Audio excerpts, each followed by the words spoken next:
Hashtag sorry, not sorry, but welcome back to season 3. Yeah, with a dwellers below, dwellers. G'day and welcome to The Dwellers Below, the show where a group of gamers who are way better at other games give their hot takes on a game that they don't actually play.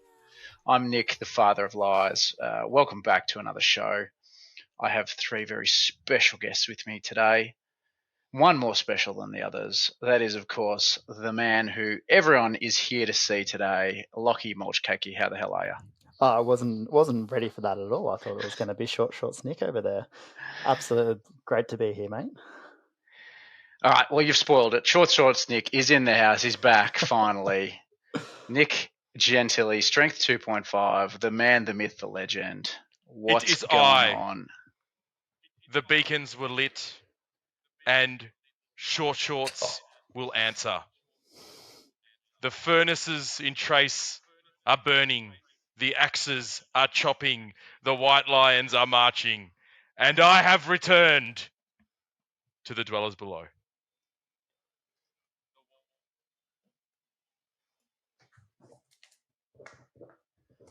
Dear Lord. It's broken the internet, literally. Absolutely. Classic Gentili. He just breaks everything as soon as he touches it. It's okay. I think I can fix it. And I've stayed here paused in this position because my internet is very slow. All right, we've got you back, Nick. I'm back. We just thought back it was too much Gentili for one Too episode. much awesome. Too long of a shorts. We'd been waiting for you to come back for so long. And here there was a lot of comments on the internet, on the YouTubes, on the Twitters or the X's, whatever it's called these days, asking for shorts Nick. Like, people want to know. In fact, people asked me at CanCon when I was telling people that I was with you, Nick. What percentage is your cab prints at for painting? What? Well, funny you should say that. I have a new cab prints. It's a Griff Prince. And as you can see with the tape on his little flight stand there, he's undercoated. So that's 2.5% painted. Doesn't look undercoated. Looks grey. Yeah, I use grey and then a little bit of Zenithal with the skull white from Citadel. So we'll see. Hopefully, well, definitely by the end of this week, he should be at least 6.5% painted. All right, so that's the Dwellers Below Season 3. Cav Prince has been started. Tell you who else has been doing it. Yeah, two of them. Well, we'll have to do a Season 4 then, won't we? We're just committed. Indeed. Tell you who's been doing a bit of painting. Sam Morgan, and he's also joining us tonight. Smorgs, what have you been up to other than skipping all of our previous episodes because you had too much stuff to paint? Yeah, I was on one of those hard deadlines, so just come back from CanCon. Nick, how did you go at CanCon? We're not talking about CanCon. Not you. I'm talking to the Supreme Nick. Shorts, how did you go at CanCon? Did you podium? I managed to go 6-0 and beautiful. Don't worry about the system. Champion. Don't worry about the anecdotes. We're not interested in those. Lockie, how'd you go? Yeah, I podiumed. I didn't drop. Yeah, that's for sure. I podiumed as well. How'd you go, Hon? I dropped from X-Wing. I played some Old World. Yeah, I had a massive vom outside the CanCon sign at Epic at 3 a.m. and had a cracking weekend. Love it. Yeah, so I've spent all of January painting. I took on an ambitious project to paint night goblins, as they've been called in this game, and I really try to push myself with that. So yeah, 6, 7, 8 hours a day, and then in the week leading up to CanCon, probably 10 or 11 hours a day. So very lucky to have a supportive family who don't like spending time with me, and I just went head down, bum up. And at this place, I've got a permanent setup, so I just could, steal time. So 15 minutes here, 20 minutes there, it all adds up pretty quickly. So how many models was that in the end? Like that's was a lot of hours, but yeah, it was 63 models in total. So I went 20 shooters, right. Which you'd call a short bowman. I'd go 30 Boingrot bounders, they're squig hoppers, a rogue idol, so it's a rogue idol, and a couple of wizards. Oh, and some fanatics from the 1980s. So I've got an old fanatic who's I'm 87 and he's 85, so he's got me covered by 2 years, and he's made of lead, and I licked him for good luck. I mean, that would probably explain why you did so badly at the event. Mm-hmm. Mm-hmm. Didn't even make the top cut. No.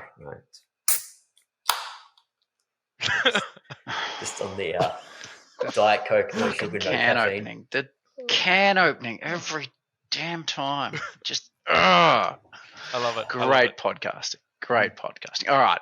What are we here to do today? We're going to talk about some Renegade army lists, because we talked about some lists from the original factions last week, and we've all been frantically writing lists over the weekend for the new books that dropped. I'm glad you think that's what we're talking about, because we're just going to be talking High about elves, baby. High elves.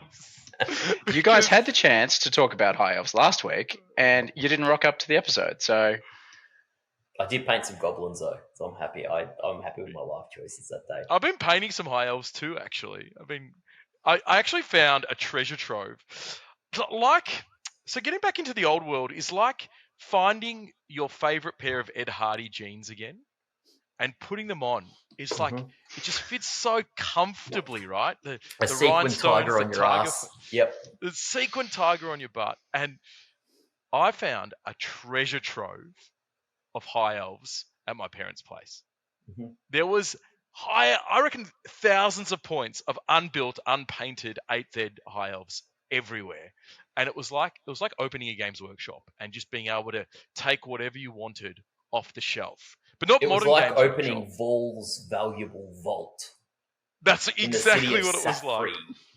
like. That's right. Inside the White Tower of Holworth. And I found Griffins, Seaguard, Swordman. You know the only thing I didn't have unbuilt and unpainted?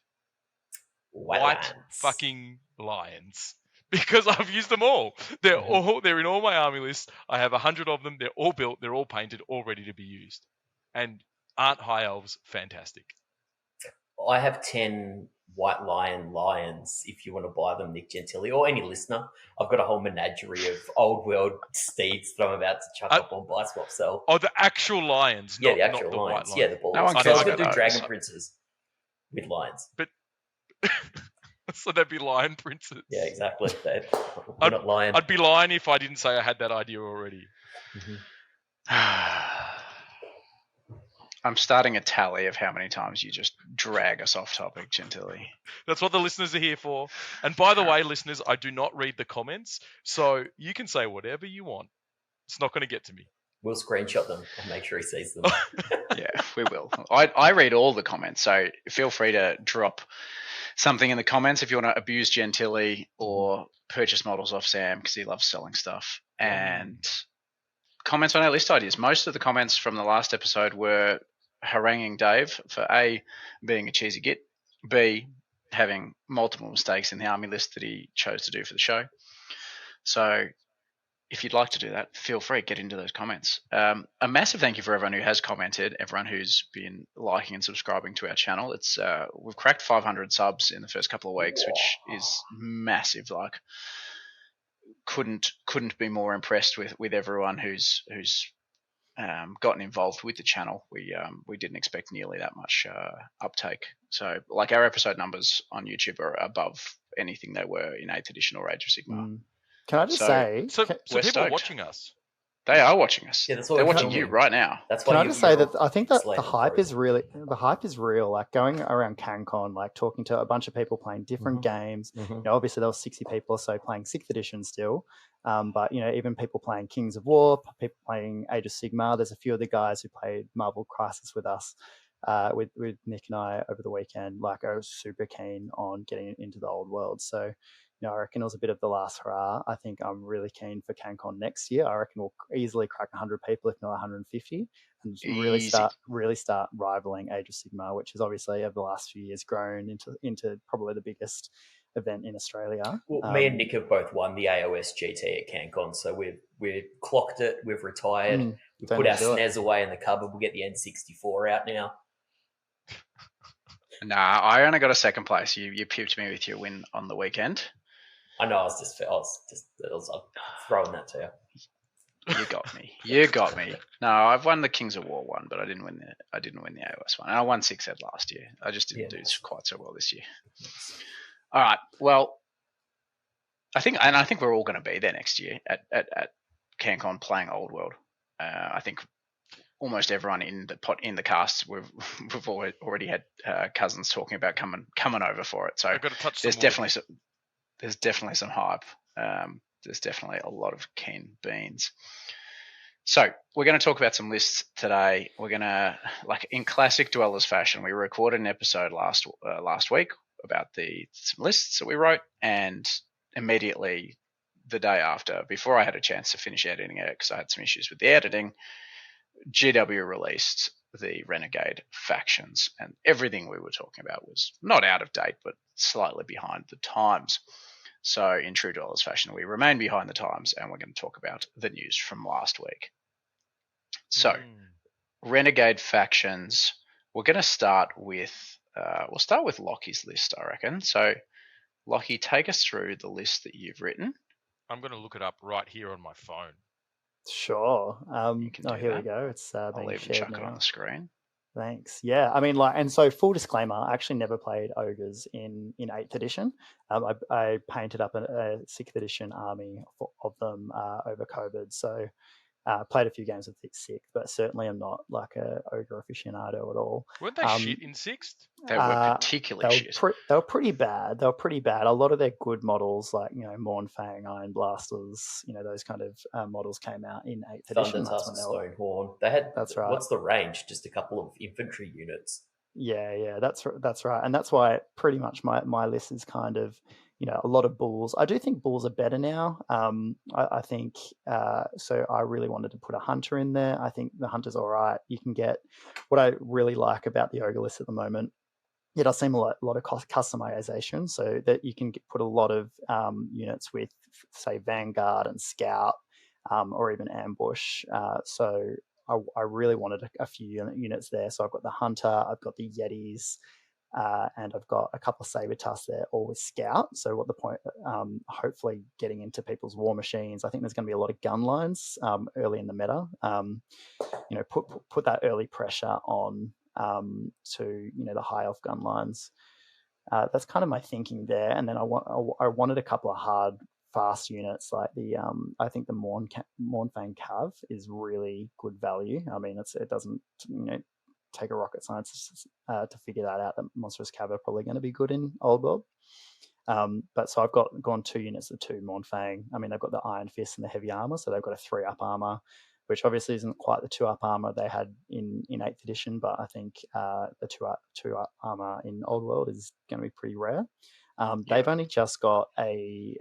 So I had a chat with Dave last night, just on the chats, just around what command you want on Monstrous Cavalry. I think it's probably going to be. I think Dave thinks it's probably going to be just the champions, because musicians aren't as valuable anymore. I'm not sure the standards are worth it if they get run down and they're giving up battle points there.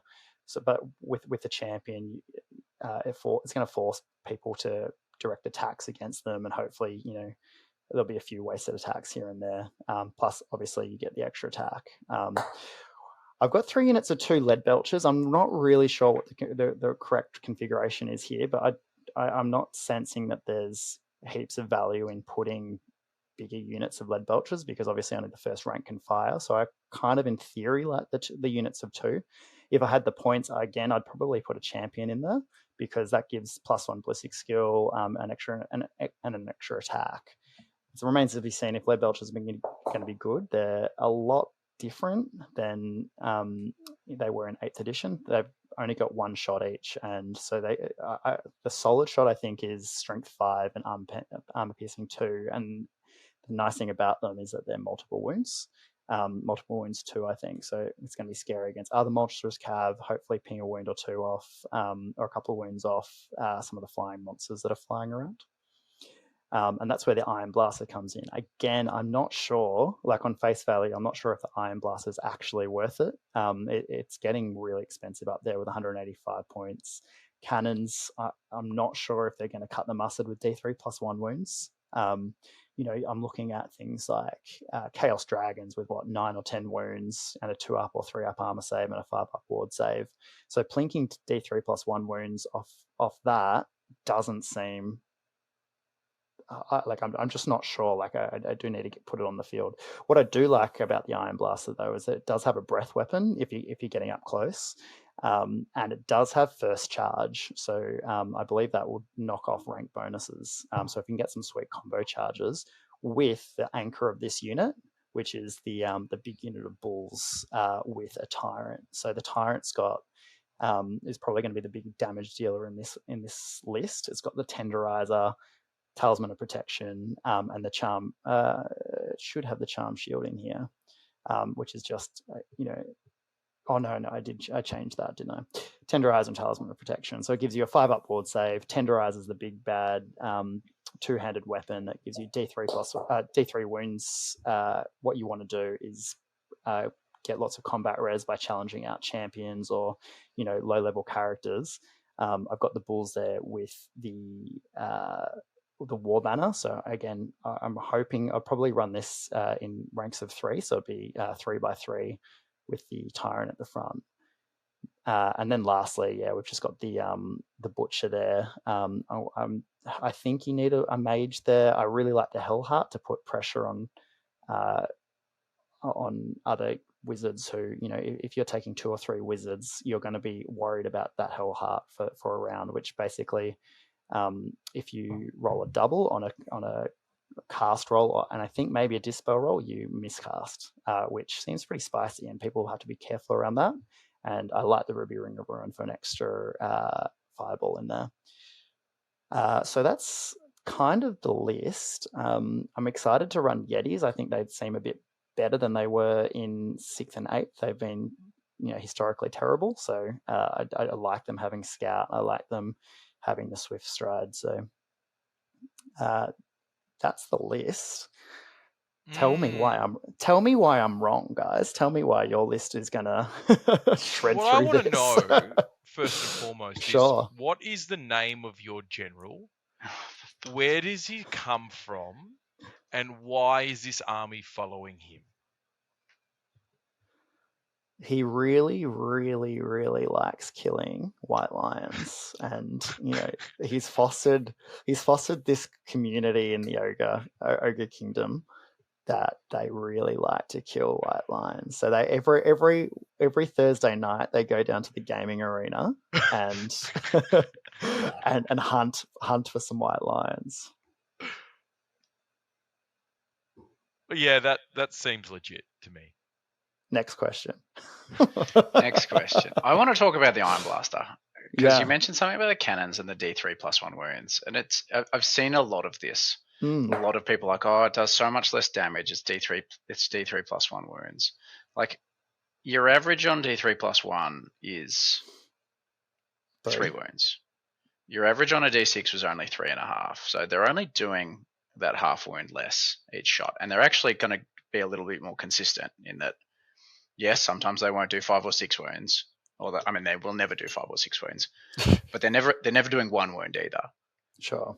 So I think they're still good, and I think they're very important because something I think we're going to see a lot of is big monsters, big flying monsters. They seem really good given the way the game works now and plays now, and in a couple of games that I played over the weekend, the big scary monster was super powerful. So you just need something. I think everyone needs to have a plan of what they're going to do against a dragon. It might not be as big and nasty as a Chaos Lord on a dragon, but high elves can fit dragons in, and they can fit them in in such a way that they don't actually take up a huge amount of their army list. And smaller dragons and cheaper dragons will exist. So you need a relatively efficient way to approach these, I think.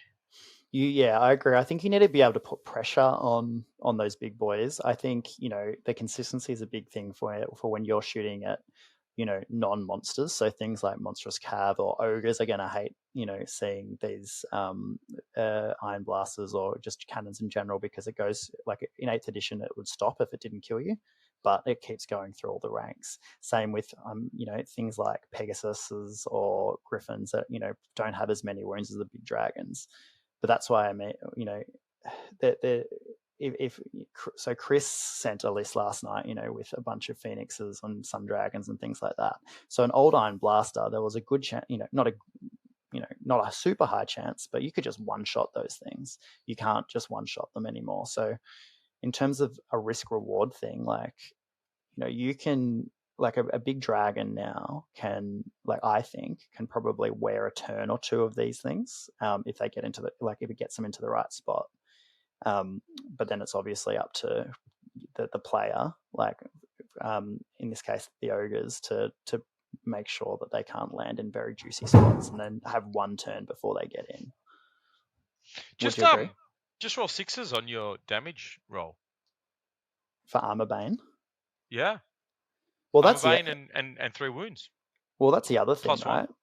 That's the other thing. If you don't roll that 6, then they're going to have a reasonable armor save. Even if they're a 3R, it's armor piercing 2, armor piercing 3 on a cannon. Anyway, they're getting that armor save, even if it's only a 5 up or something. Plus, they're getting their ward save. Anyway, it's just interesting. I'm not 100% sure how it will play out. Are they still monsters in combat? They used to be bananas in combat too. I think if they get the charge, they're going to do some decent work, because they've got the D6 +1 impact hits. They've got a 4-up armor save still, and as I said, the first charge. Do we think they can march? Can chariots march now? Nick and I couldn't find anything on the weekend to say they couldn't, but I don't know if I'm overlooking a special rule or something hidden away somewhere. Yeah, I've still not seen anything that says they can't. Please enlighten me in the comments if I've got it wrong. I would like to know, because as far as I can tell, chariots can now march, which I think is a massive boon for them, just being able to. Well, particularly if they've got a cannon flank mounted on the back of them. So if they're an iron blaster or a skull cannon, and that means that they're able to position themselves to threaten mid and late game, I think that maneuverability does matter. Yeah, spend a turn getting up a flank and really get some angle on those shots. Get out of arc of sight, all that sort of stuff. Well, what's going to happen when you build and paint this army and put it all together, right? And then CanCon rolls around next year and you actually can't bring it because they're not legal in tournaments. Yeah, that will suck. I might have to borrow one of your 5 high elf armies. Look, you're more than welcome to, as long as you don't take all the white lions. Given, I got to add that to my tally. Hang on, that's 4. Given that we're doing an entire episode on these renegade armies, I think we're proceeding under the assumption that they'll be able to be used. Well, just bully the TO into. If I know the TO, I'll get him to ban high elves. Nah, can't do that. Games Workshop said they're official. Games Workshop say so many things, don't they? I mean, here's a question. Do you think that BSBs are mandatory now? Because that's what I was thinking. Like you could easily, I want the hunter in this list. I'll probably end up dropping him if he's no good. But that could easily become. You'd have to drop something else, I think, to make it fit point wise. But have a bruiser BSB, with a bit of combat kit. What do you reckon? I like him because in High Elves you can give the BSB Pure of Heart, so he becomes a mini general as well. And who gives a fuck about other armies? Wise words. I think they're still going to be pretty ubiquitous. They're definitely not as good as they were in 8th, but I think they're still very important. It adds to reliability. Reliability is important. And they look cool when you put them on the table. You got one big flag, this brave dude holding it, waving it. I reckon they look sick. They're good centerpieces. Yeah. All right, let's change tack a little bit. Are we not going to give our review a hot or not for Lockie's list? I vote hot. Not. I just don't see how it deals with any threat. I think it's prone to mass panic with all those small units, and the absence of any way of mitigating the impacts of that. I mean, it's really cute. It's so nice that you tried, but you've missed the mark with that one, I reckon. I'll cop that. I'm with Sam. If you think Lockie's list sucks, drop us a comment. Let him know. We will screenshot them and send them to him and ruin his week. Well, Sam, you've come out hot. Let's go through your list and the man, the expert. Show us what you got. I'm certainly not the expert. I haven't read the rules yet, but I have written a list that encompasses the models that I currently have painted, and I can play day zero. As I said at the introduction of the show, a bunch of guys who are way better at other games giving hot takes on a game they don't. I've played like 700 games of Blitz this year. So if anyone wants to talk chess openings in the comments, I'd love to hear about your thoughts on trading, the Italian game. So, look, the demons. Crazy openings. Yeah. The Bort is the craziest opening you can do. That's the what was the worst move possible. What was the one that was going? Magnus Carlsen. Oh, the Bull's Horns or whatever that Anna Kremlin made up. There was some other ridiculous name, the Bong Cloud or something like that. The Botezers do some really good content. If you want to know about strategy and gaming, go and watch Botez live. The Botezers don't watch really us. Good stuff. Have you heard of their stuff is more translatable to Warhammer anyway, particularly if we're not playing an objective-based game. We're playing a trading game. So the way that demons have worked historically is that they haven't played the game of Warhammer. They've been immune to psychology.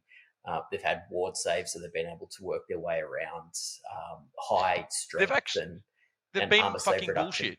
Yeah, they've been unbreakable and unstable, and basically your opponent will turn up and they'll be like, hey, I've got Empire from the starter box or Orcs and Goblins from the starter box, and you're like, yeah, my army does none of that shit. I don't have any of those rules, and I play my own way.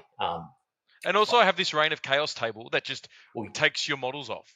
That was a brilliant piece of GW design because the demon players hated it because it was inconsistent and they couldn't control it, and their opponents hated it because it had the potential to do mass damage at no expense to the demon players. So that's like optimal game design where both players hate it and hate themselves through the experience. That's sort of what we're aspiring to. So historically, they've been really good defensively. I think that this book is, or this index is the least tanky iteration of demons that you'll find.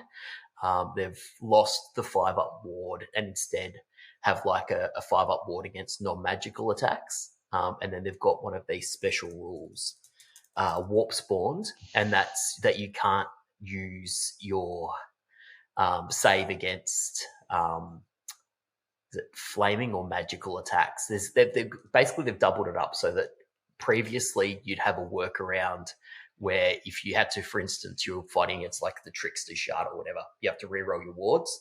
You go, oh, that's cool, I've got regen. That doesn't work anymore. So they cancel out both. So you're gonna die to magic missiles.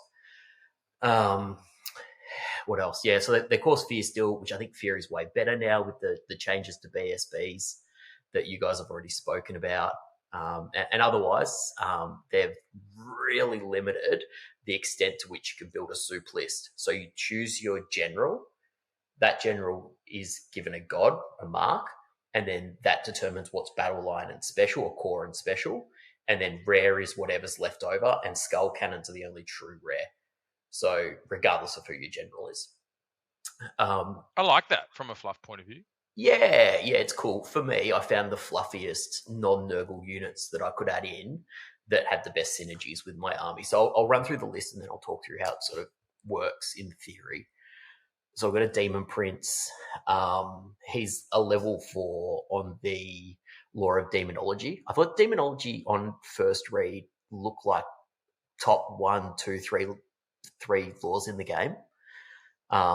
Remains to be seen. Obviously, need to play some games, but I felt like that was a really strong law, both in terms of he wants to be in combat, so he can do the close range stuff and the need to be in combat stuff, and then some nice augmenting spells. to buff the output of either himself or other units within the army. And then he's got nice strength output. Because he's a Nurgle demon, you have to re-roll 6s to hit in combat against him. And that's going to be massive because it's going to turn off things like poison, for instance. That's going to mean they need to roll consecutive 6s. Then he's got the robes so that he can only ever be wounded on a 3+. So further to that sort of discussion about are cannons worse, this sort of stuff being in the game also makes cannons worse. So you can be strength 1000, you wound him on a 3. And then he's got a 4-up armor save from trappings of Nurgle, and he just inherently has a 4+ ward. So he's a lot tankier than the other demons, and he's on a small 50 mil base, and he's fast, and he's got good output at range. So I like him. He's How many wounds does he have? Sorry. I don't know, 5, maybe 5 wounds, toughness 5, strength 6. I'll check him out. Mm-hmm. He's What part of the warp did he come from, and why is he put this? No. That's not canon. So what happens is there's a champion of chaos, and then they ascend the pantheon by doing things for their particular god. So he's ascended to demonhood. He hasn't fallen out of the sky. He's not Superman. Oh, how ridiculous! Yeah, come on, sort your shit out. He does have a pretty super stat line. Weapon skill 7, strength 6, tough 5, 4 wounds, 5 attacks. Yeah, so he's putting out some damage. On 7, he's going to be 5s to hit for weapon skill 3, and then they're going to be re-rolling 6s, and then they could only ever wound him on 3s. He feels like he's pretty solid. And at 400, that's most of Lockie's army. most of Lockie's army. Yep. And also, I think he's got 2 magic missiles, which would both just lift a unit a turn. So he's just like pew pew, taking off units, causing panic tests, doing his. I love that demonology. I think it's really cool that they've got their own lore. Then that's supported. So I played a couple of games with demonology over the weekend, and when I read through the lists of the spell laws, that was my first pick. It's like, that's going to be the best law, but I'm less impressed with it than I was. Okay. I think it's probably still good on a Demon Prince, but like a lot of the combat spells only work in your turn. Mm-hmm. So some of the other laws, their spells will work until your next start of turn phase, whereas a lot of these only work in your turn. But they're more powerful for that reason, right? They are more powerful, yeah. Yeah. But the things like the signature spell being the magic missile means you can't use, like, it's a very good signature spell, but often, and it's a bit of a weird case, because a lot of the time you want a good signature spell, but if you want one of your lore spells, you don't want, you're missing out on that really good signature spell if you take the lore spell, because you can't then swap for the lore sig. Sorry, for your army book signature spell. So I actually find myself sometimes looking at the laws and going, well, I actually don't mind taking, battle magic, which has a pretty crappy signature spell, if I want a couple of magic missiles on a single character, because if I've got for example, a chaos list with a Zench level 4, I'm going to get a signature spell that is a magic missile, and then I can also roll up spell number 1 from battle magic. So demonology, I think it's still strong, but it wasn't as great as I initially thought. Okay, that's interesting feedback. So then we've got 25 Plague Bearers with full command, 6 Furies, 5 Plague Drones, full command, 4 Plague Drones, full command, 3 Fiends. So the way that this works is that the Plague Bearers can be your anchor of static combat res. And perhaps there's too many models there. I need to play some games to see how that shakes out. It might actually be better to run. It's hard. It's hard to see how many models should be in a unit, right? Because my 8th Ed Braden says 25 is a good number, but then watching some battle reports and writing some lists, you're like, you're only getting +2 to your rank bonus. So do you actually want to go in big blocks? And there's no steadfast, and it's hard to. But it might be good for other reasons that we, as you say, once we play some games. Yeah, I do like the idea of an anvil as well. I don't know how necessary they are, but I like the idea of being able to hold someone down and then hit them in the flanks with the faster, harder hitting units. So the Furies, they get Vanguard now. They're skirmishers. They get +1 attack on the charge. They've got AP1 base. So I think at 84 points, they're a really nice unit that I can use for a range of roles. So whether that's, Scream, Monster, War Machine Hunt, whatever it might be. The plague drones are absolutely fantastic. So they've changed the way that they function. They used to be like a big 5-wound tar pit. Now they're just 3 wounds. So a lot easier to get through, but just heaps more damage. So they've got really good weapons. They've got this thing called Death's Head. So they throw like the skulls of their foes covered in the saliva of the bum of the plague drone. And then that's strength 5, multiple wounds, D3, move and shoot. So it's just like pinging off 9 of those shots is going to pick up Lockie's unit. So far, my Demon Prince has killed 2 units. Both units of plague drones have killed 2 units. But it'll be fun. We'll play 2 turns, man. Then we'll go get a coffee. And then, well, maybe I've shot the Demon Prince off because I've got 9 blaster and 6 lead belchers. Who knows? Yeah, but you deployed your plague bearer sideways. 2 ranks of 1. And then, with the 2 units of Fiends. So what's cool about the Fiends is that they're getting +1 to charge, which I feel like any charging bonus is significant in this game. When you're just rolling that, I know you roll a 2d6 and choose or whatever, but just the number of times you can roll a double 2 or something. That +1 to charge is significant. They've got armor piercing and armor bane.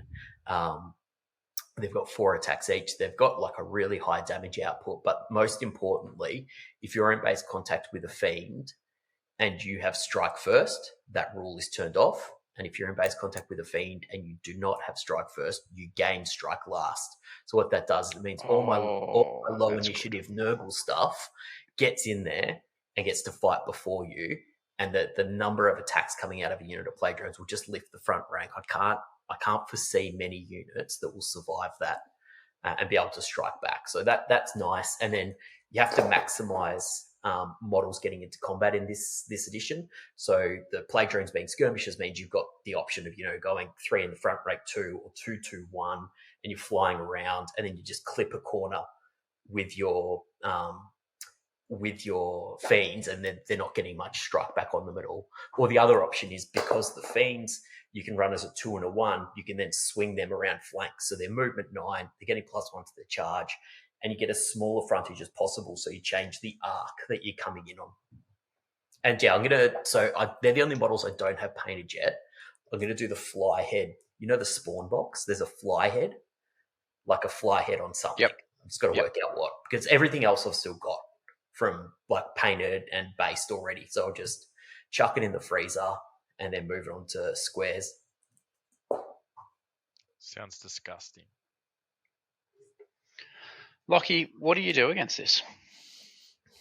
Got to probably shoot off the Demon Prince, I think, is probably the play. I think the plague drone's pretty scary. I reckon they can probably mince through some of my a lot of my units. Hoping that the Tyrant does some work against them, I think, with the D3 wounds and getting that combat res in. It's scary. Yeah, I mean, I've got a lot more units than he does, so I'm hoping that some of my smaller units it's hard to get points, like big amounts of points from me. Sam, I know, just from back in 8th edition, you didn't like running Demon Princes or Greater Demons or anything like that, typically because they would get shot off. You preferred your couple of level 2s or something sitting in Plague Bearer blocks. So has something changed, or are you just feeling a little bit more brave now with the Flying Demon Prince? Nah, it's literally just the models I've got. I think if it was optimized, I suspect it's probably a Herald on foot and a BSB, who he reduces the amount of guys that run away by 1, which is really significant, because if you lose combat, you're unstable, you roll. 6, your unit just disappears. So you can take a unit of 99 Plague Bearers, because there's no upper limit on the number of models in the unit, and then lose combat by 1, roll a 6, and all of them just pop. Which that's fun. And you used to be able to. What are the odds of that, though? 1 in 36. Like, it's just like, it's not good. You used to be able to reroll it, but I haven't been able to find a source to reroll it yet. So perhaps it's worth looking through like spell laws or whatever and seeing if there's a workaround there. Oh, the other thing with the plague drones is the big unit have a banner where they're re-rolling to hit rolls, which just seems crazy good. Oh, like all to hit rolls or I just can't remember. ones? Let's have a look.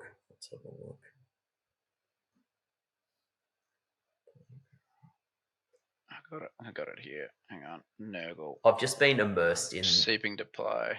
Yeah. To wound rolls of 1. Standard to seeping. wound. Okay, yeah. To wound. So they can okay, so they can reroll to wound rolls 1. That's still good. They got poisoned attacks, so then you're going 6s are automatically going through, and then any that don't go through, you're rolling to wound and re-rolling 1s. And I think they're strength 5, so they're nice. Yeah, look, this army looks like it's got a lot of damage output. I look at it and I still think it's quite tough, but that might be just my 8th ed brain. But I think it's not going to worry too much about shooting lists because it's quite quick, right? No, shooting's completely fine. It's magic missiles. So if you face someone that's got 3 or 4 sources of magic missiles, that they could just cut through you, I reckon. This army looks like it's getting resubbed. Well, I don't think that's a thing anymore. It wouldn't get through on Swedish comp. I hope. It'd get a really high score on Swedish. All right, I want to talk about my list now because my list has a bunch of magic missiles in it. Magic missile. Oh boy. So I've written up a Lizardmen list. I haven't bothered thinking about what models I own. This was a list that sort of interested me and one I've wanted to play for a long time in various editions of Warhammer. So I thought I'd have a go at writing it again. I've got all this. So I've got everything in this if you want to play it. Oh, spicy. So I've got a Slann Mage, BSB. He's just got the Becoming Cogitations, which is adds some range to his dispelling and lets him reroll the dispel each turn, I think. So, and he's on high magic. So he's got 2 abilities, one being the signature spell from high magic, the other being Becoming Cogitation, that are going to help me manage the other player's magic phase. Because I think magic is very, very powerful. And you need that. The Slann is a bit of a weird one though, because they start at like 285 points. Like they're expensive, but all they are really is level 4. They don't have any particular abilities that make them great spellcasters beyond just being a base level 4. So I think they're expensive, and I'm not sure if they're really that good. So I try to keep mine a little bit cheaper, but I mean it's still always good to have him be the BSB and just add to that reliability factor. And he's just something can sit in the middle of the army, rally the troops around him, and hopefully not get killed because he's 360 points. Do you think he's going to be safe enough in like only a unit of 11 Saurus Warriors? Well, I don't think he can join the units. Yeah, he can join the unit, but it doesn't have the special rule that lets him sit in the second rank or anything like that anymore. Really? Okay. Realistically, he's probably just going to be sitting behind them. The way it seems to work now, or the way it does work, is, and this is a big learning from our games over the weekend, is it's very, very difficult to target characters with anything at all if they're just sitting near a unit but not in a unit. So you're almost more safe outside of a unit than you are inside of a unit, as long as they're close enough. So he's just going to be hanging out with those Saurus. I don't want the Saurus, frankly, but the Saurus, unfortunately, are a mandatory core choice. You have to have 1+ units of Saurus. So I have 11 Saurus. I wanted 12, but I needed some points. I might even drop some command models to get a 12th one in there, so that at least because they're heavy infantry, they can get a couple of ranks. How does fleeing as a charge reaction work now? Can you do double fleas with skinks still? No, I don't believe so. As in with 2 separate skink units, yeah. Probably, but a single skink unit's only going to flee once and then probably get run down. Mm-hmm. Oh, you don't keep fleeing if multiple units charge you? No, you flee once, and then if the second unit reaches you, you're just straight up dead. Oh, that's pretty good. for having those, faster units like, the Fiends, Sam, or, the Yetis or whatever. Mm-hmm. Because all the Yetis are charges actually are good. declared at once, and then all the charge reactions, right? Yeah, and then you get to do the redirects after that. Yeah. Mm-hmm. But you're also So- not charging anywhere near as far as you were in 8th, or, had the potential to. Are the reactions in the same sequence as the declarations? So can you declare with a slow unit in the hope that they flee and then go with the fast unit to catch them? I think they get to choose who they Yeah, sure. do the reaction That from. makes sense, yep. So they could flee from the fast unit, but Mhm. and depending on the angles. But certainly, if you've got a unit sort of surrounded, they're very likely if they flee to get run down. Mm-hmm. And I think small characters that can run down little units like that, that want to be fleeing charges, are a good unit to have. And so the next 2 units are 2 Skink Chiefs. One of them's on a Pterodon with the Ruby Ring of Ruin, because I think that item is really solid. Yeah, I don't like it. A character that can just fly around on a flank. Yeah, it's just 2d6 rank 4 on a flank, just taking out small units. Yes, he can't march and do it, but he's on a Pterodon. He's flying 10 inches a turn. The other Skink Chief is on a Ripidactyl, and he's got the Headman's Axe, which is the axe that gives you Killing Blow. Yeah, that's nice. Because I think Killing Blow in this edition is amazing because it can hit all your monstrous cavalry and your monstrous infantry. So all those ogres that Lockie had, just chuck this little guy on the flank, just roll some 6s, take off a couple of ogres. Happy days. Or you just dive in and try and just chop the head off the tyrant, right? Like if you got a good opportunity to do that, it might be worth the risk. Yeah, probably unlikely, but I mean he's in there for that kind of stuff. And he unlocks the choices that I have in special. So that's my character's blow proc on. It's just on a 6 to wound. 2 wound. Okay, so you need to get through the hit and then 6 to wound. All right. Yeah, it's not super likely, but it's something that will need to be respected. If he's floating around a flank, a unit of Demigryph's Knights are probably not going to be able to let him just charge in the flank. Because if he just hits 1/6, they're in so much trouble. So that's my characters. So I've got a Slar Mage and 2 little Skink Chiefs that they're 127 and 111 points respectively. So they're super flexible with what I can do with them. 11 Saurus, as previously mentioned, just with full command. Then 3 units of 10 Skink Skirmishers. Blowpipes are back in.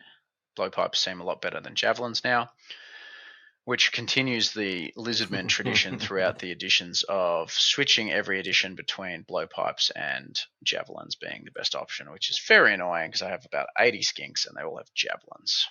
So real ones just had short bows. The real ones just short bows the whole time and tell your opponent what they are. Like single piece, holding the bow like this. That's my childhood you're describing there, Sam Morgan. They were, I think, the first models I ever bought. Oh, they're so... was the little packet came with a sprue of Saurus and a sprue of the old Saurus. You got 4 of them and 4 Saurus warriors. 1 thick coat. Yeah, something like that. So 1 unit per 1,000 points can get scouts. So I got 2 scout units scouting, and then the 3rd unit has Vanguard. So that's almost like scouting anyway. So skinks that can get up the board, just beat nuisance value and chip away with 20 poison shots a turn, which I think is good for 70 or 65 points. 3 jungle swarms, because I'm assuming that we're only allowed 3 of any unit, which I think is a bit silly for core units, but that's just what Games Workshop indicate we're going to be doing. Until they come out with formations. Yeah, right. But I know some people, Rob on the Honest Wargamer was saying that should probably be 6 for core units, but at the moment I'm just proceeding on the assumption it's 3. So I got my 3 units of Skinks, and then I didn't want more Saurus, so I picked up 3 Jungle Swarms for 120 points. There's 15 wounds there. They're unbreakable. Given the lower damage output from a lot of units and the fact they have Vanguard, I think they're just a little nuisance unit for 120 that can, if they flank you, you're going to be there for a long time.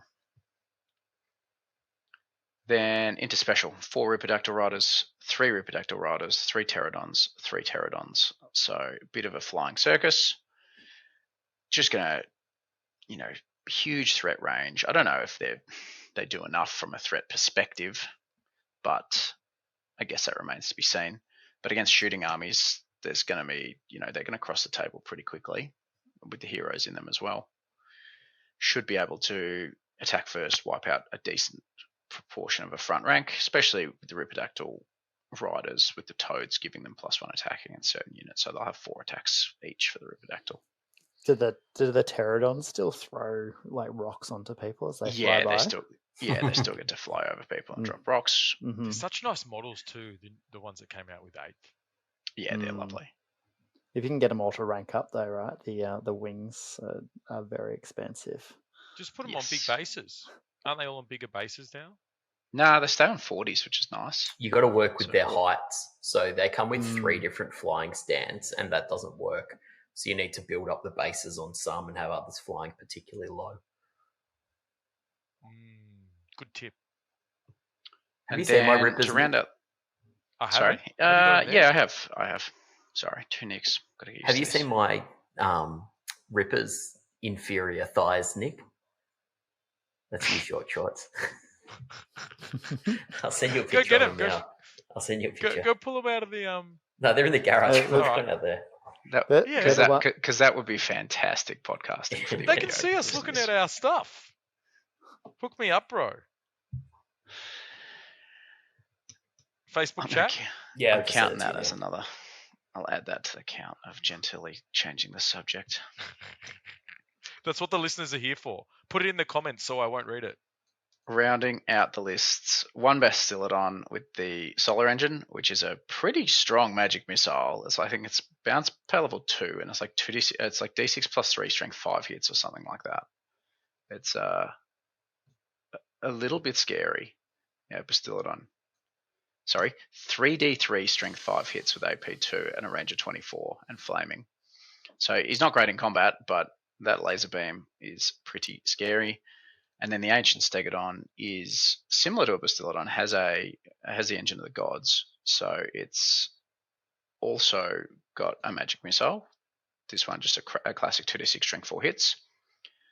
But it's a bit stronger in combat because it's coming in with its strength 6 because it's Stegodon Ancient, and then it's got impact hits D3 +1 and stomp D3 +2. So it's like a cannon. I mean, sure, we can say it's like a cannon. These are 6 now, except Morgan. for all the ways that it's not like a cannon. So with all these magic missiles, how hard do you think it's going to be able to sit just out of dispel range and just pop off some of the lighter units in the front while the enemies characters are at the back not being able to dispel? Most of the ranges universal, don't you? One universal dispel, or like but it's without dispel. But it's without any modifiers, so it's super different, and it's still up for discussion whether you have to beat the dispel roll or equal the dispel roll, the casting roll, to dispel things, because it says both in the rulebook, which is super not helpful, and it wasn't even mentioned in the FAQ.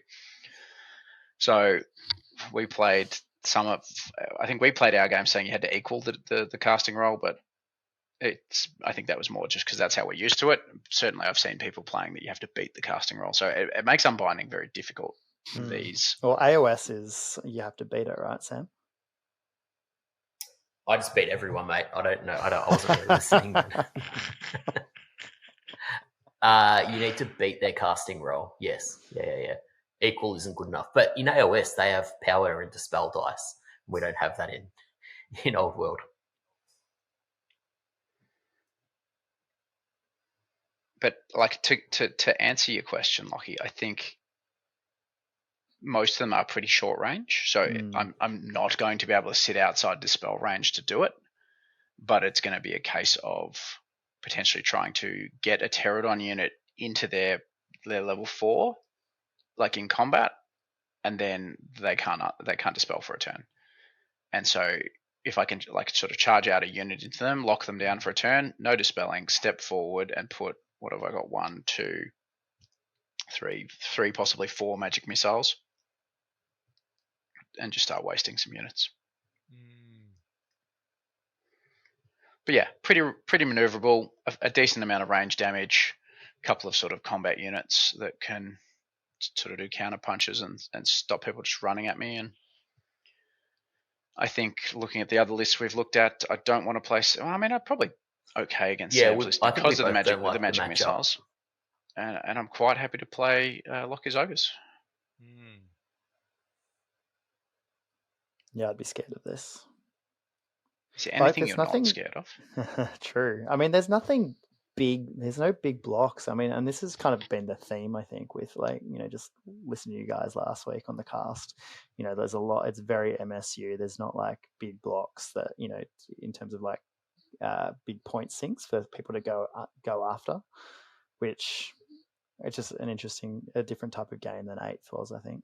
I wonder if that's a product of the overall rules, or if that's a product of only playing 2,000 points. Like, for instance, if this was 2,400, what does that mean for Nyxaurus Warriors? I think it's also a product of who's writing these lists.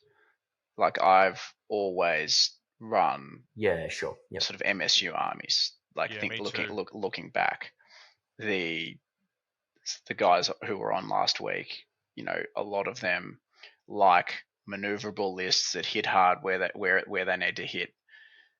I think medium and larger units are definitely viable, and we're going to see lists with those. I don't know if I'd quite go to the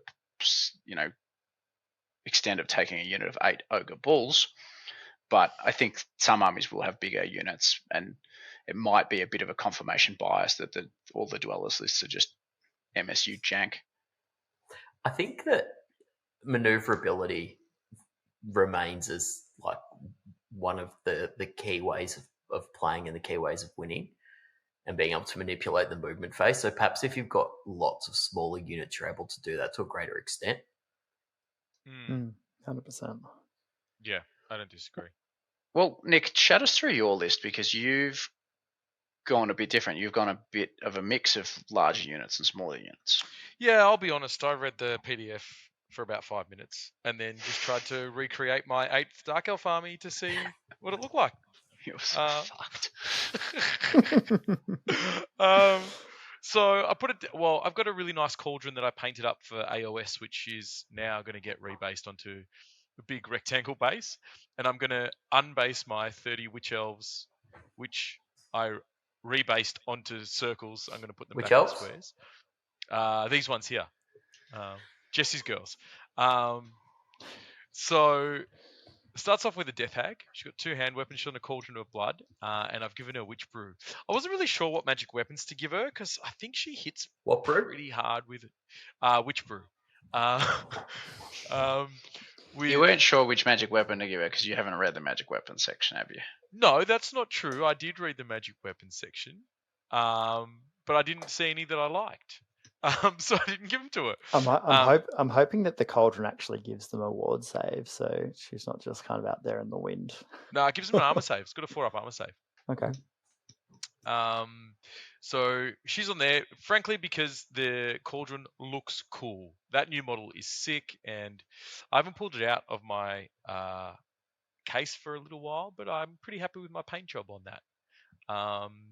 So do you want to describe for the listeners how you painted that model while we're just talking about irrelevant nonsense?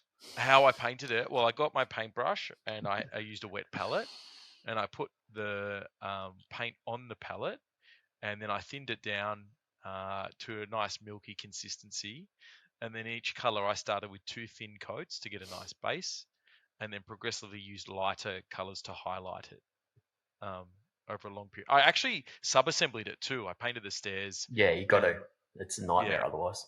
Yeah, and all that sort of stuff, and then glued it all together at the end. Looks sick, or it did anyway. I don't know if it still does. Anyway, so Death Hag on a cauldron. Now, they work differently to what they used to. You can't put them in the units anymore. But they are dragged along. So if you start within 3 inches of a friendly unit, you can use that unit's movement instead of your own.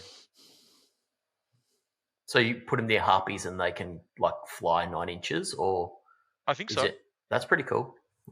Yeah, mine's going to go near the Witch Elves because that's the fluff play. Thematic, yeah. Yeah.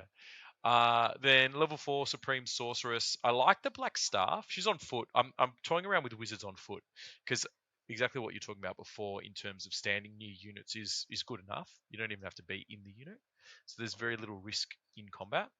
And the Black Staff is you get to roll an extra dice on your casting, so you're rolling with 3 dice. But if you're any two, and you discard the lowest, but if any 2 or double ones, that's a miscast. So it's a bit of risk reward, but and using dark magic because again that's thematic. I haven't read dark magic yet, but I thought that was the right thing to do because that's what I used to do in 8th. Then I have a really sick Corsair model that I use for a BSB. So of course I've got a Dark Elf Master on foot, full plate armor, shield, Sea Dragon cloak because they're still as bonkers as they were. And I've given him the Dawnstone to re-roll those 3 up or 2 up against shooting armor saves. And he's going to sit in a unit of 15 Executioners who are, like in 8th edition, are as crazy as they were before with Killing Blow. And I think multiple wounds too on their swords, if I remember correctly.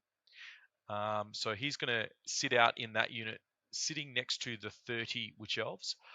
I think 10 wide units are still a thing because you actually get to attack with the entire front rank.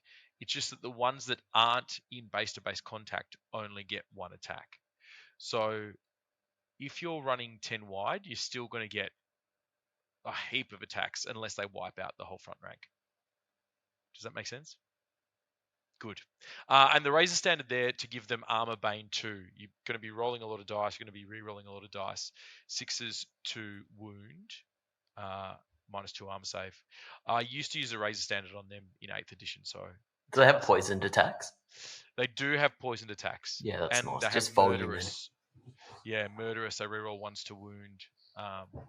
Frenzy for the extra attacks. Pretty nuts. So they're just as good as they were before. Will a unit of 30 be the way to go, or should you go with lots of little units? Who knows? When we play it, we'll know for sure. But a unit of 30 looks sick. Sadly, and this is maybe a symptom of them being a renegade faction, they don't actually have murderous because they're not attacking with a hand weapon. Aren't they? I thought they were. They're attacking with 2 hand weapons. Oh, well, that doesn't work. That's not as cool. Same as the Harganath Executioners that also have murderous and can't use it. And they're not going to get an FAQ because Games Workshop's like, nah, we're not doing any of that. Community comp. That's a bit silly, isn't it? They have both the rule Horde and Loner. How can you be a Loner and also a Horde at the same time? Those two things I would think were mutually exclusive. Am I right?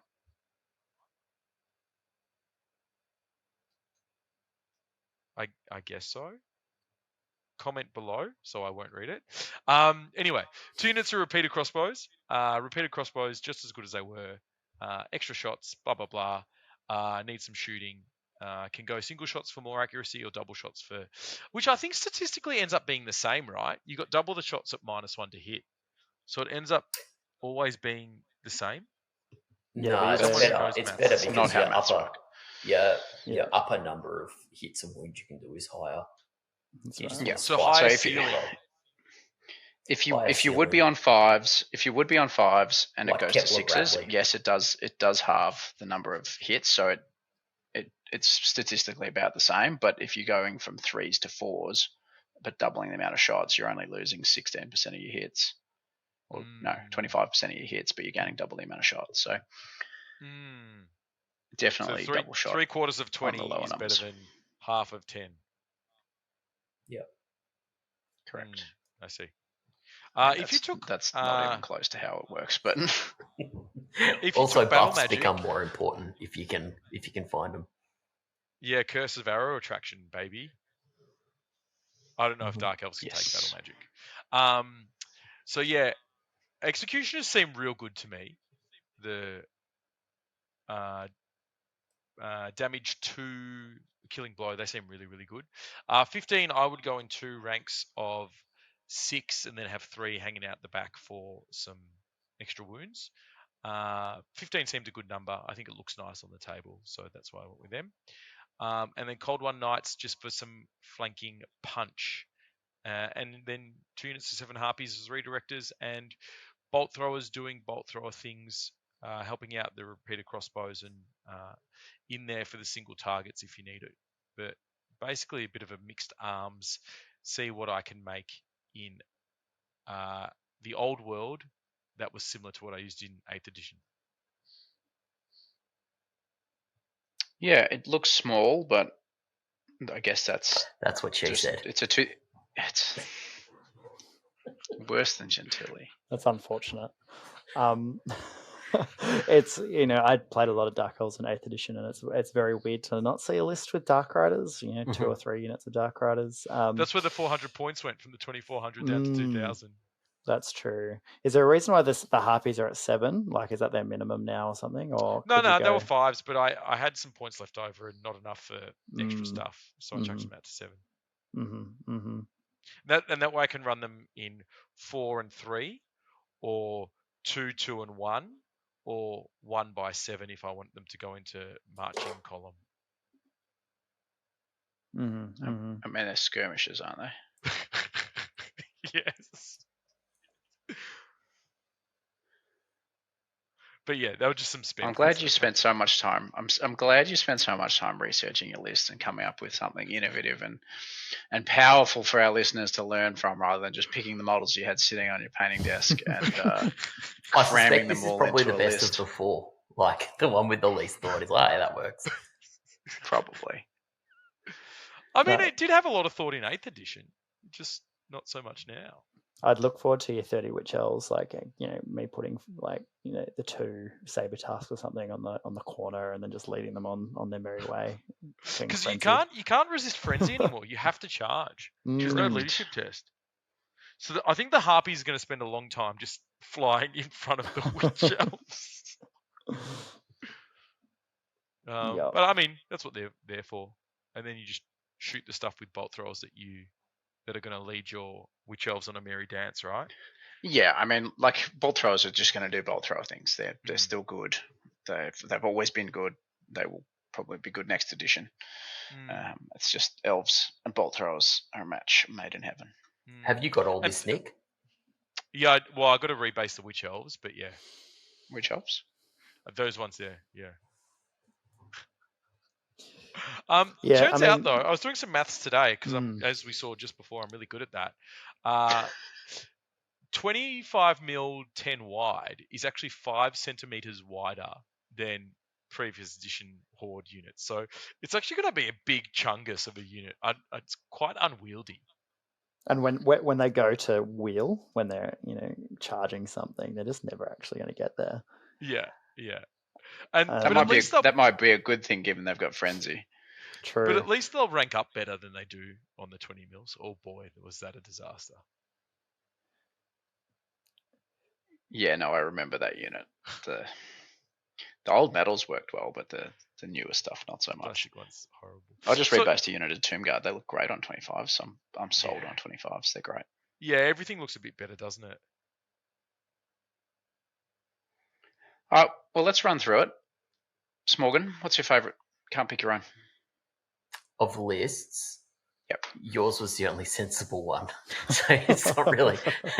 you and me did the exercise, and then these other 2 MCP players were like, Captain Marvel, pew pew pew. No. Excuse me, it's Web Warriors. It's Spider-Man. Pew pew pew. And is there anything like what's your favourite one, and what would you if there's a change you'd make to it? What would that be? I think I'd like to see Nick's list run as 3 times 10 Witch Elves and 3 times 5 Harpies, and just ostensibly become your list and my list for Dark Elves. I think that would be the better play. I do wonder about the wisdom of not having a peg hero. Like, peg heroes just, in terms of combined stats now, speed, damage output, save. So good. I didn't get that far in the PDF. Okay, but yes, you did. You put the Dark Elf Master in there. All you had to do is pay. Put him on a peg. probably 50 points for a Pegasus, and you Yeah. basically were there. No, it is much better. And even as a BSB, It's not even it's 35 points for a Pegasus. I Gives do him an think extra wound. you know there's going to have to be a lot of trade-offs in this edition if we're playing 2,000 points in terms of what characters we have, in terms of keeping them cheaper. You know, we've all made a few comments about you could add this magic item or that, but you know, trying to keep costs down is a big thing. So you have more units to actually be able to do more things. I also Scarcity like the idea breeds of playing innovation. Exactly. I like the idea of playing 1999, so it caps your 1 per 1,000, and I also like the idea of playing 2,500, so you can have all your toys. Yeah, 1999 is interesting because I don't actually think it's really changed any of the lists I've written. But then I haven't been like going out and being like, I'm going to write a high elf list with 2 Star Dragons. Yeah, it's stuff like spamming the cannon, which is still good for demons. Like only being able to take 1 cannon is a nice. Lockie, what's your favourite, and what's one thing you'd change? Yeah, my favorite is probably yours. I think it's just there's so many units that are so fast. Lots of magic missiles. I think the Ripidactyls and Pterodons seem like a lot of fun, just moving around and trying to be nuisances, and then just running away if they're caught in a bad spot or people have committed resources to them, which warms my heart. Anything you'd change? Yeah, it'll just be interesting to see if Saurus Warriors, or you know, like if a bigger block is necessary there. I'm not sure what you drop, because you know, if you need a unit of 10 or 11 and you've got your 3 units of Skinks, that's 500 points already. So you're probably never gonna see more Saurus Warriors. I mean, I could drop the Jungle Swarms. I could drop the Jungle Swarms and push it up to like a proper unit of like 20 Saurus, but I didn't think it fitted this kind of list. I think there'd be some lists with a big Saurus block with spears potentially, but I didn't think it fitted this type of list to have a point sink like that. I think I want to be more spread out with the points. Yeah, it's interesting. Well, when making my list, like, of course, you know, it could end up being that the balls are not much good, but I think there is merit in having, you know, being able to outnumber your opponent. So if you're outnumbering them, you know, 2 to 1, then they're not falling back in good order or being pushed back. I mean, so having that outnumber and the bigger units, you know, I think there'll be some play there. Yeah, it's definitely relevant sometimes. And having the war banner in there is something that I'd consider as well. It's pretty cheap, 25 points for an extra combat res. Yeah, you can't get it on the Saurus, which is super annoying. Yeah, okay. they can't get a banner, which is sad. Can Temple Guard? Is there like an alternate option? Temple Guard can, but you have to have a Saurus unit in your list. You don't have it. So Temple Guard are at a 1, Saurus a 1+. So Gentili, your favourite list? My list, obviously. What's one thing you would change? I'd make it a high elf list. The exact same thing. 2 bolt throwers, 2 units of tank, bowmen, 30 sea guard, 5 dragon princes. Explain the story of your hero who is no longer a dark elf and is now a high elf. Go on. You mean my death hag who actually is just Helibron, and I've just tried to recreate Helibron to go into the unit. Well, hang on. Didn't Malekith in the end times, he became good, didn't he? He was like, he did a Darth Vader. He was good, then he was evil, then he was good again. Yeah, but the end times sucked. They did suck. That was when Tyrion became basically a dark elf. Cain incarnate. And Malekith, a Valerian. Malekith, yeah. No, honestly, the true thing that I would change is I would add some magic items to the combat heroes. Yeah, that's fair. The Pegasus. I think the Giant Blade's my the favorite. +2 strength and multiple wounds. Giant Blade's it's on an elf. It's nice. Yeah, really nice. My concern with it is the the only armor bane, not armor piercing. There's no AP on it. It's just armor bane 2. Pretty sure there's AP2 on it. I'll find out right now. Not the Ogre Blade. The best one's the Ogre Blade. That No, one's the best one's the Giant Blade. Giant Blade is cheaper than the Ogre Blade, and my head can't reconcile that. Oh, Yeah. so they've Completely swapped it different. around. Yeah, No, he's Strength- right. Strength plus Yeah, 1, yeah, armor yeah. bane 2, magical attacks, multiple wounds 2. The Oh, Ogre that's so Blade is dumb. strength Yeah. plus 2, AP 2, armor bane 1, magical attacks, multiple wounds D3. Yes, no, you're exactly right. I just assumed the Giant Blade was the bigger one, which The is good what it one. was in 8th edition. That's going to catch people out in tournaments, Thanks, I reckon. Workshop, you dickheads. My favourite is Sam's because I think it doesn't suck and the other ones suck, and you guys should feel bad because you suck.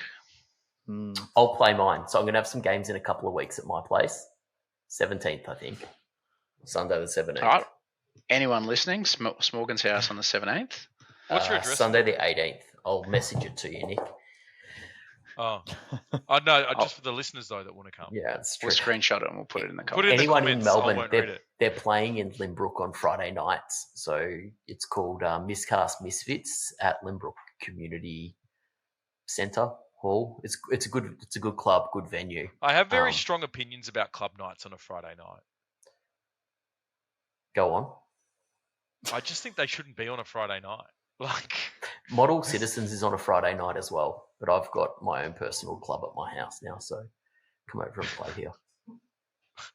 What's your club called? The Dwellers Below. And you've Yeah. been listening to The Dwellers Below. Once again, this one's been a bit of absolute nonsense, frankly.